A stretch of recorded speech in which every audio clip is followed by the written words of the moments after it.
Bora lá continuar estudando aqui o nosso JDBC. No vídeo de hoje a gente vai focar na parte de transações, implementando aquele conceito lá do ACID, né? O A, do atomicidade em especial. E com isso a gente fecha aqui um pedaço dessa parte de boas práticas com JDBC. Bora lá? Boas-vindas ao canal do Javão, eu sou o Rodrigo e a gente continua aqui os nossos estudos com JDBC. Estamos quase finalizando, tem mais alguns detalhes importantes que você precisa conhecer. Então no vídeo anterior a gente fez umas mudanças na classe DAO, no caso eu estou fazendo tudo no curso DAO de exemplo, e a gente trocou aquela conexão que era um atributo para o Connection Factory ser o atributo. Então o problema é que a conexão estava sendo compartilhada, a mesma conexão era compartilhada entre todos os métodos da nossa classe DAO, e se um método fechasse a conexão, os outros métodos, quando fossem chamados, ia tomar erro, né? Ia dar uma exception porque a conexão estaria fechada, e eu mostrei isso acontecendo na aplicação. E agora a gente precisa fazer mais uma mudança aqui para implementar um conceito importante que eu mencionei lá no vídeo onde eu falava sobre os conceitos, né, de bancos de dados. Tem a playlist aqui focada em bancos de dados e SQL, e lá eu expliquei que os bancos relacionais eles seguem aqueles princípios do ACID, né? Atomicidade, consistência, isolamento, durabilidade.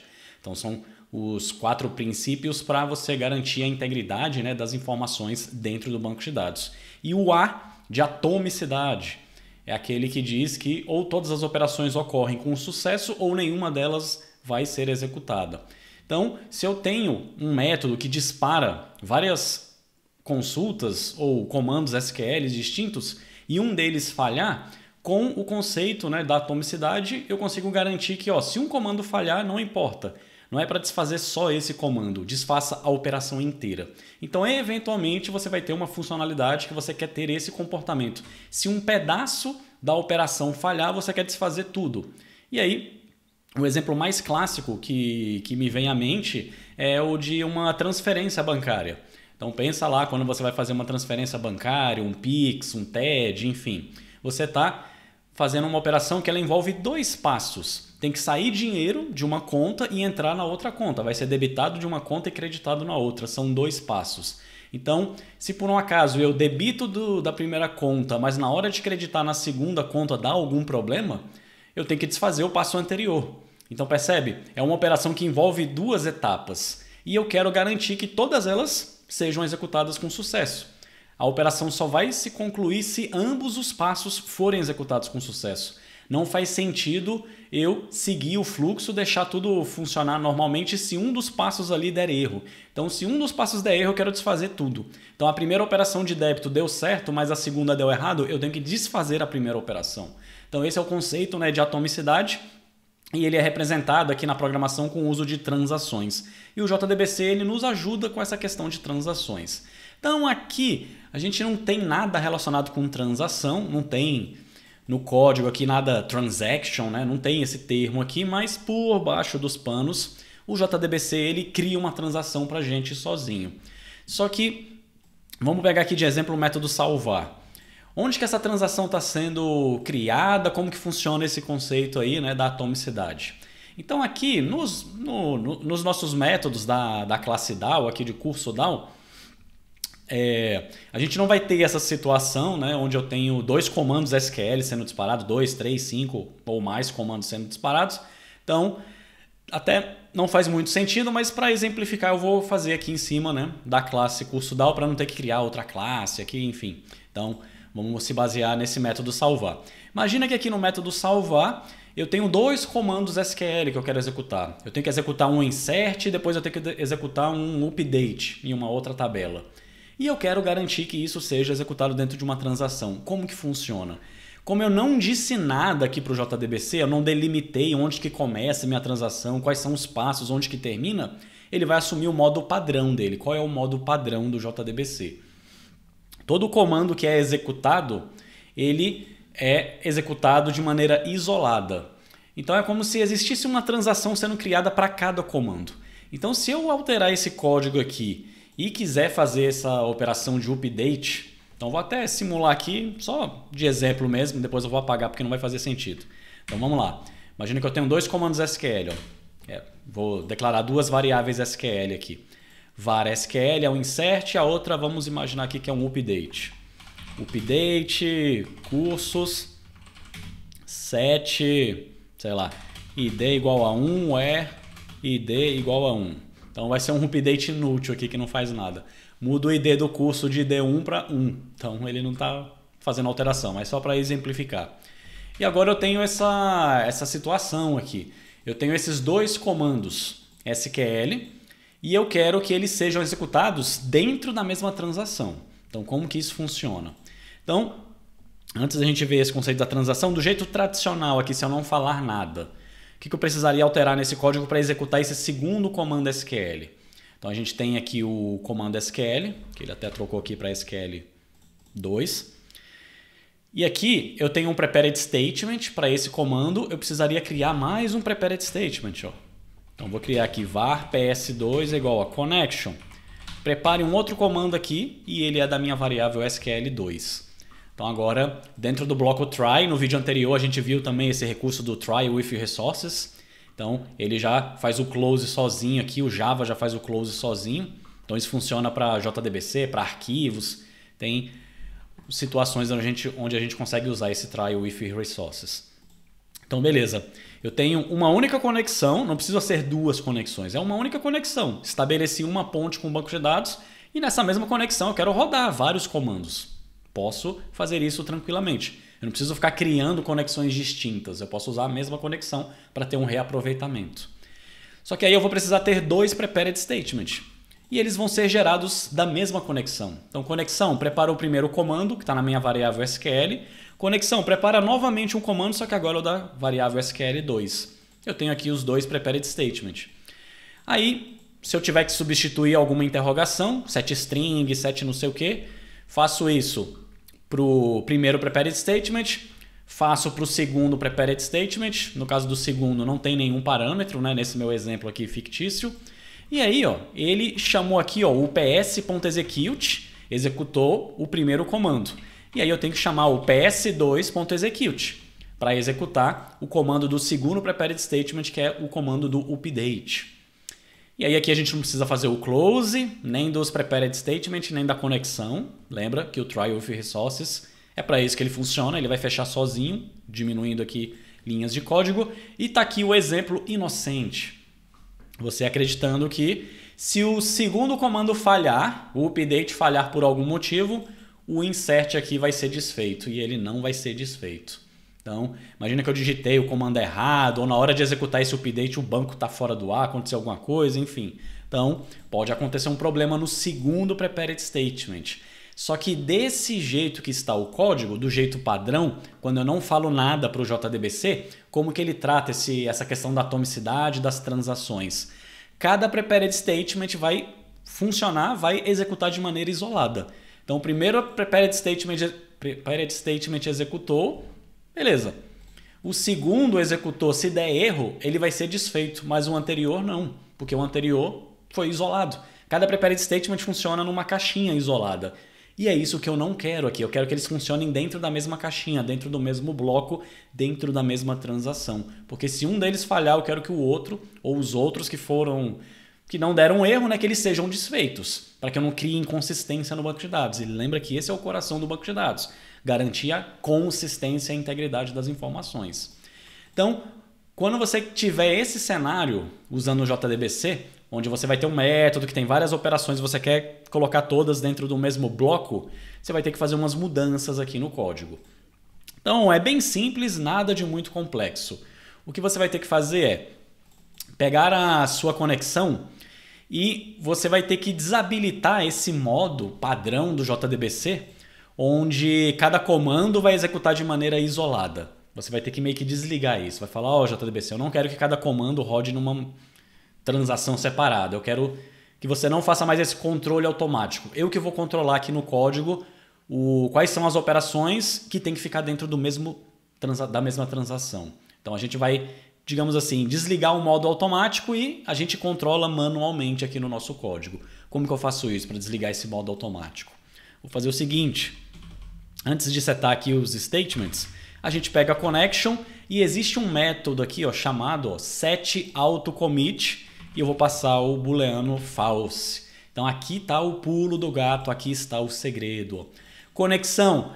Seta o auto commit para false, por padrão é true. O que esse auto commit valendo true ele faz? O comportamento de que cada comando SQL que for executado vai ser executado de maneira isolada. Então executou, fez o commit da transação. Então existe esse termo de commit para eu confirmar uma transação. Então toda transação, ou você faz o commit, você confirma, ou você faz o rollback, você desfaz todos os passos. E o padrão do JDBC é fazer esse gerenciamento automático. Então, cada prepared statement criado dentro de uma conexão, ele funciona no modo auto-commit true. Ele vai criar a conexão e vai fazer o commit dela sozinho. Se der erro, ele faz o rollback apenas daquele prepared statement que falhou e não dos outros. Então, a partir de agora, ó, setei isso aqui como false. O que significa? Que o JDBC ele não vai mais fazer o commit sozinho da transação. Então não basta eu apenas colocar essa linha aqui. Se eu colocar essa linha e deixar o código do jeito que está, ele vai chamar o execute do primeiro prepared statement, o execute do segundo prepared statement, só que ele não vai fazer o commit, ele não vai confirmar essa operação no banco de dados. Então o insert e o update não serão confirmados no banco de dados. Então eu vou chamar o método salvar e nada vai acontecer. Eu não estou nem inserindo nem atualizando. Então aí vem a pegadinha, né? Você tem que desabilitar o auto-commit, só que lembra, o auto-commit é modo automático desliga. Se o modo automático desligou, eu vou ter que agir no modo manual. Então, no modo manual, eu é que digo quando que é para ele finalizar, fazer o commit, né, a confirmação da transação. No caso aqui, é depois que ele executou os dois executes. Peguei os dois prepared statements e executei, agora sim, acabou, terminei aqui a minha transação. Agora eu quero falar, JDBC, pega essa conexão aí ó, e manda ela confirmar tudo que foi executado dentro dela. Todos os prepared statements eu quero executar, eu quero confirmar. Então aí você vai pegar aqui o connection e vai chamar o método commit. Então aqui está o segredo, né? Nós vamos chamar manualmente. Essa linha aqui não precisava antes, porque o auto-commit é true, é automático. E aí agora até faz sentido, ó. Auto-commit true. Ele auto vai fazer o commit. Eu coloquei false, ele não vai mais fazer o commit, então eu tenho que fazer manualmente chamando o método commit. Então é assim que funciona. Então quando você tiver essa situação, onde você tem um método, você tem lá uma funcionalidade da sua aplicação, do seu sistema, e essa funcionalidade ela precisa acessar o banco de dados, mas ela não vai rodar apenas uma única operação e sim várias operações. Operações de escrita aqui no caso, né? Insert, update e delete. E você quer que elas estejam dentro da mesma transação. Se uma falhar, você quer desfazer toda? Porque não faz sentido, né? Você fazer o commit só de um pedaço da operação, porque senão você estaria criando inconsistência. É só lembrar o caso lá do Pix, do TED, do exemplo do sistema bancário. Não faz sentido eu só debitar ou só acreditar, né? Vai ficar com inconsistência no sistema e no banco de dados. Aí você usa essa abordagem. Chama o set autocommit para false e aí roda aqui os vários prepared statements e no final faz o commit para confirmar. E aí ele vai disparar, né, o commit no banco de dados. Porém, pode ser que na operação de commit, na hora de fazer o commit no banco de dados, dê algum erro. Pode acontecer de dar algum erro, estourar alguma exception, um banco está fora do ar, o comando SQL tem algum problema, pode ser que aconteça uma exception. E aí agora vem a segunda pegadinha do malandro aqui. O autocommit, quando ele está como true, que é o modo padrão, ele faz o commit no final das chamadas aqui, e se der erro, ele faz o rollback, que é desfazer todos os passos. Só que lembra, eu coloquei autocommit false. Então eu tenho que fazer o rollback também, caso dê erro. Então se tudo der certo, eu chamo o commit. Mas se der algum erro, eu tenho que chamar o rollback, senão ele não vai desfazer os passos, né? E os passos que deram certo vão ser confirmados no banco de dados. Então, no bloco catch, que é onde eu capturo as exceções, antes de lançar aqui a exceção, né, para quem está chamando esse método, a gente tem que fazer o rollback. Então, eu tenho que pegar aqui a connection, só que aí a gente vai ter um problema agora, porque a connection ela foi criada dentro do bloco try, ó. Então, aqui tem um try, e aí aqui vem um problema, né? O try with resources, né? Eu declarei a variável dentro do try, né, daqueles parênteses do try. Lembra do escopo de variáveis. A variável ela foi declarada dentro do try, ela só existe dentro do try. O catch já não é o bloco try mais, eu já fechei as chaves do bloco try. Eu estou no bloco catch, então eu não enxergo essa variável. Putz, e agora? Como é que a gente faz para resolver esse problema? Então eu vou fazer mais uma mudança aqui no código. Eu vou declarar a variável antes do bloco try. Então vai ser uma variável do método. Então o método inteiro enxerga a variável. Então vou passar para cá, var connection. Só que aqui eu não quero inicializar a conexão. E aí aqui no try eu tiro o var. E aí aqui ele vai dar um erro porque a palavrinha var, eu não posso declarar uma variável como null usando a palavrinha var. Então aqui eu vou ter que usar o jeito tradicional lá, o connection. Deixa eu ver o que ele está reclamando. Connection. Connection. Ele não gostou desse connection. Deixa eu ver aqui. Unknown class. Connection igual a null. Será que eu já tenho que criar conexão aqui fora? Mas se eu criar aqui fora... Ah, sim. A gente não vai conseguir usar o try with resources aqui. Então, a gente vai ter que fazer uma adaptação aqui nesse código. Agora, eu não lembro de cabeça como é que faz para... Não lembrava desse detalhe. Então, sempre tem um monte de detalhes. Então, não lembro de cabeça como é que faz para esse código compilar e eu continuar usando aqui o try with resources. Então, deixa eu fazer o seguinte. Ó, até para relembrar aí com vocês, ó, já tem tempo que eu não faço isso. Ó. Lembra que programação a gente vai implementar funcionalidades, digitar códigos e aí tem código Java, tem código SQL, tem bibliotecas, tem um monte de códigos e eventualmente você vai passar por um problema, por um erro ou por uma dúvida. E aí lembra como é que você faz quando você tem uma dúvida de programação? Pergunta para alguém aí, para um colega, se você está trabalhando, tem colegas, está estudando, tem amigos. Se não tiver e ninguém puder te responder, você pesquisa. Aí dá para pesquisar no Google e dá para pesquisar no nosso amigo ChatGPT, né? Então vamos pesquisar aqui, ó. Vou entrar no ChatGPT. ChatGPT, Google Gemini, qualquer um, tanto faz. Então vamos lá. Eu vou copiar esse código, vou copiar o método salvar inteiro. Vamos copiar, deixa eu só tirar essa linha aqui do catch, beleza. Então vou copiar o método salvar inteiro. E aí eu vou falar o seguinte, ó. Tenho um método em uma classe Java em um projeto que utiliza o JDBC. Está dando erro de compilação porque a variável connection está sendo declarada fora do bloco try. Como corrigir o erro e continuar usando o recurso try with resources.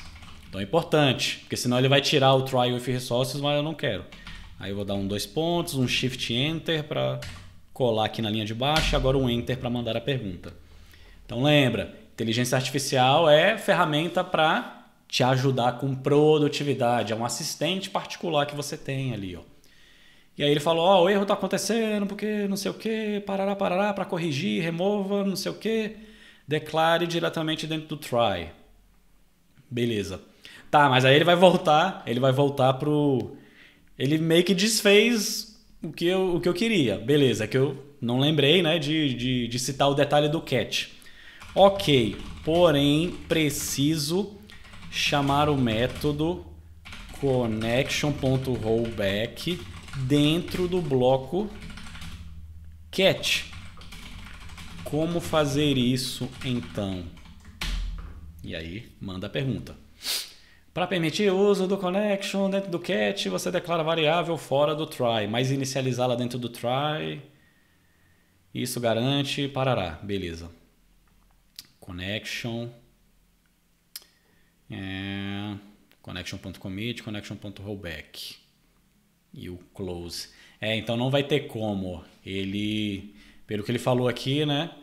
Ele fez o que eu tinha feito, só que ele não usou o try with resources. Ele usou o try with resources com os prepared statements, mas com connection ele não consegue. Então acho que não tem como mesmo declarar a variável connection no bloco do try with resources, não vai rolar.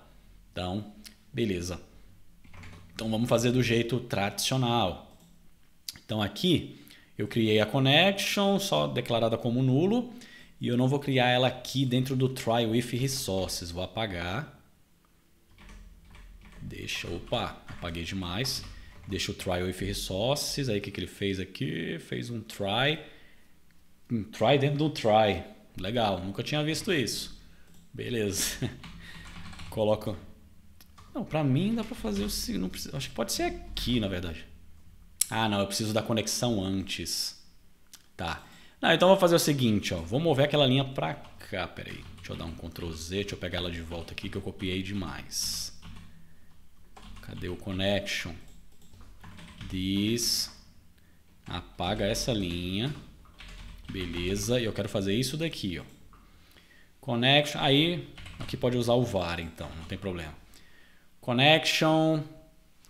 Cria a conexão. Cria os prepared statements. Set auto commit. Não sei o que. Faz o commit. Se caiu no cat, aí sim, connection.rollback. Então perceba, aqui no método, no bloco cat, eu tenho que chamar o rollback. O autocommit ele não faz o commit, mas ele também não faz o rollback. Podia ser set autocommit and rollback false, né, o nome do método. Mas enfim, e se passar o mouse aqui ele tem a documentação explicando tal como é que funciona. Piriri pororó. Beleza. E aí perceba que deu erro de compilação aqui, ó, no connection.rollback. E aí aqui tem uma questão importante. A chamada ao método rollback pode lançar exceção também. Na hora de fazer o rollback pode acontecer um erro. Tem vários momentos aqui nesse tipo de código que podem acontecer erros. Na hora de executar o comando, na hora de fazer o commit e até na hora de fazer o rollback, em qualquer situação pode acontecer uma exception. Então ele vai dar um erro aqui porque essa exception é do tipo checked. Eu sou obrigado a fazer um try catch. Ah, mas eu não já estou dentro do try catch? Eu estou dentro do catch. E todo código que é perigoso, lembra das aulas, dos vídeos que eu gravei de exception? Esse é um método perigoso que pode lançar exception. Ele tem que ficar dentro do try. Mas ele está fora do try. Eu não posso botar ele no try porque eu quero que ele fique no catch mesmo. Então aqui nesse tipo de código, você vai ver esse tipo de sintaxe, ó. Dentro do catch você abre um novo try. Então isso daqui é totalmente permitido. Aí aqui eu só não posso chamar... Aqui é SQL exception, né? Vou chamar de EX2. E2.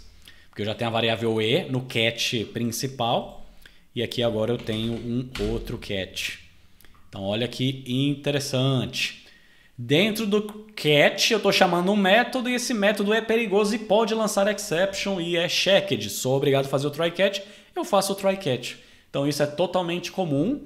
É raro de você ver esse código, um try catch dentro do catch de outro try catch, né? Um try catch dentro de um try catch. É bem difícil, no mundo JDBC é comum esse tipo de coisa, mas fora daqui é difícil de você ver esse tipo de código. E aí se der um erro aqui, eu lanço uma exception. Opa. Aqui, né? Se não entrou no catch do rollback, mas acabou entrando no catch de qualquer forma, né? Eu tenho que lançar a runtime de qualquer forma. Beleza? E aí, aqui tem uma questão, ó. Como eu tive que fazer aquela mudança, a variável connection não está dentro do try with resources, o que vai acontecer? O close dela não é feito automaticamente. Então eu posso colocar o close, só que aí que tá onde que eu coloco o close. Aí, não lembro se ele mostrou aqui. Mostrou, ó. Aí vem o nosso bloco finally. Vem o bloco finally. Então, lembra do try catch que tem o finally? O try tenta executar isso daqui. Se der erro em algum lugar, cai no catch. Se não der erro, ele não passa pelo catch. E ainda existe o terceiro caso, né? Que é o finally. Dando erro ou não dando erro, eu tenho um código que eu quero sempre executar. Aí entra o bloco finally. entrou no try e não deu erro, ele passa pelo finally no final. Entrou no try e deu um erro, ele pula para o catch e do catch vai no finally. Então o finally é sempre executado. E aqui ele chama lá o connection.close. Beleza. E o close, olha só que bizarro. O close, ó, tem um try catch aqui também, ó. Porque o close, deixa eu copiar esse código aqui que fica mais fácil. O close pode lançar exception também. Então aqui pode ser E, né? Pode ser? Pode. Beleza. Então, aí está o nosso código. E perceba que agora ficou um código um pouquinho chatinho, né? Ficou um código um pouquinho complicado. Mas é porque eu estou abrindo mão de coisas que o próprio JDBC faz para mim sozinho, que é o gerenciamento das transações. Quando eu só tenho uma única operação, um único comando SQL, beleza. Deixo o autocommit true mesmo e o próprio JDBC faz o try, faz o commit. Se der erro, ele faz o rollback sozinho, ele gerencia isso para mim. Nesse caso, quando eu tiver essa situação, lembra aí do exemplo bancário, onde eu tenho múltiplos comandos que eu quero executar no banco e eu quero que todos eles façam parte da mesma transação, vou ter que desabilitar o autocommit. E se eu desabilitei, eu perdi coisas que eram feitas automaticamente, eu vou ter que fazer manual. Então, vou ter que lembrar de chamar o commit e o rollback se der erro, e aí os códigos do JDBC, né? Tudo lança exception, aí fica cheio de try catch, e try catch dentro do catch, try catch dentro do finally, aí esse código fica bem complicadinho aqui, beleza? Então, por isso que a galera não gosta muito, né? Não gostava há muito tempo atrás de usar o JDBC, né? E criaram-se soluções para simplificar esse tipo de código. Então, posteriormente eu vou mostrar também, né, como acessar um banco de dados, mas sem usar o JDBC, usando algo mais simples, porque esse código acaba ficando um pouquinho mais complexo, né? Mais verboso. Então, daria para esse código aqui ser muito mais simples e ele ficar com uma única linha de código, mas posteriormente eu vou te mostrar como que isso funciona. E tá aí o exemplo da transação, é assim que funciona o A de atomicidade lá do ACID, é assim que eu consigo garantir a atomicidade, fazendo o controle transacional manual. Então eu decido quando que eu vou fazer o commit e eu faço o controle do rollback caso dê um erro. Porém, o código vai acabar ficando maior, mais verboso por causa do JDBC. Beleza? Então esse é um conceito importante para você saber. Transações está relacionado lá com a atomicidade, conceito do banco de dados relacional. E o probleminha aqui é o código ficar mais verboso. Só que não se preocupe, porque tem maneiras de deixar esse código mais simples. Porém, aquilo que eu sempre falo, sempre reforço, né? Não necessariamente todo projeto Java que você for trabalhar estará usando tecnologias novas e mais simples. Talvez um dia você tenha que trabalhar num projeto mais antigo que use JDBC, você vai se esbarrar com esse tipo de código. E claro, se você for usar uma ferramenta que simplifique isso daqui, por baixo dos panos o que a ferramenta está fazendo é transformando para esse código parecido aqui com o JDBC. Então é importante você conhecer como que as coisas funcionam por baixo dos panos, para não ficar tudo sendo mágico, né? Você chama um método e tudo é feito sozinho, você nem faz ideia do que está acontecendo. Se der algum problema, você fica perdido porque você não tem ideia de como que funciona por baixo dos panos. E eu sempre prego, sempre defendo isso, que você tem que conhecer, porque aqui, pelo menos aqui no meu canal, meu foco é que você tenha conhecimento base, você entenda como as coisas funcionam por baixo dos panos, porque isso facilita a sua vida, isso te destaca, isso faz você ser um melhor profissional. Então eu não quero só ensinar para você ser só mais um como qualquer outro que está lá na empresa. Eu quero que você se destaque, né? E conhecer como que as coisas funcionam por baixo dos panos, conhecer os princípios é importante, é uma forma de você ser bom, ser melhor, conseguir resolver problemas, conseguir entender o que está acontecendo. Beleza? Então, no próximo vídeo a gente ainda vai discutir mais uma coisinha que tem a ver com a conexão. Então, esse negócio de ficar abrindo e fechando conexão, né, para cada método, parece que resolveu aquele problema anterior de ter uma conexão compartilhada, mas na verdade isso daqui não é considerado uma boa prática e num próximo vídeo a gente vai resolver isso, beleza? Espero que vocês tenham gostado do vídeo de hoje, tenham aprendido um pouquinho mais aí do JDBC. Se ficou alguma dúvida, deixa aí nos comentários e eu te vejo no próximo vídeo. Um abraço e até lá, tchau, tchau.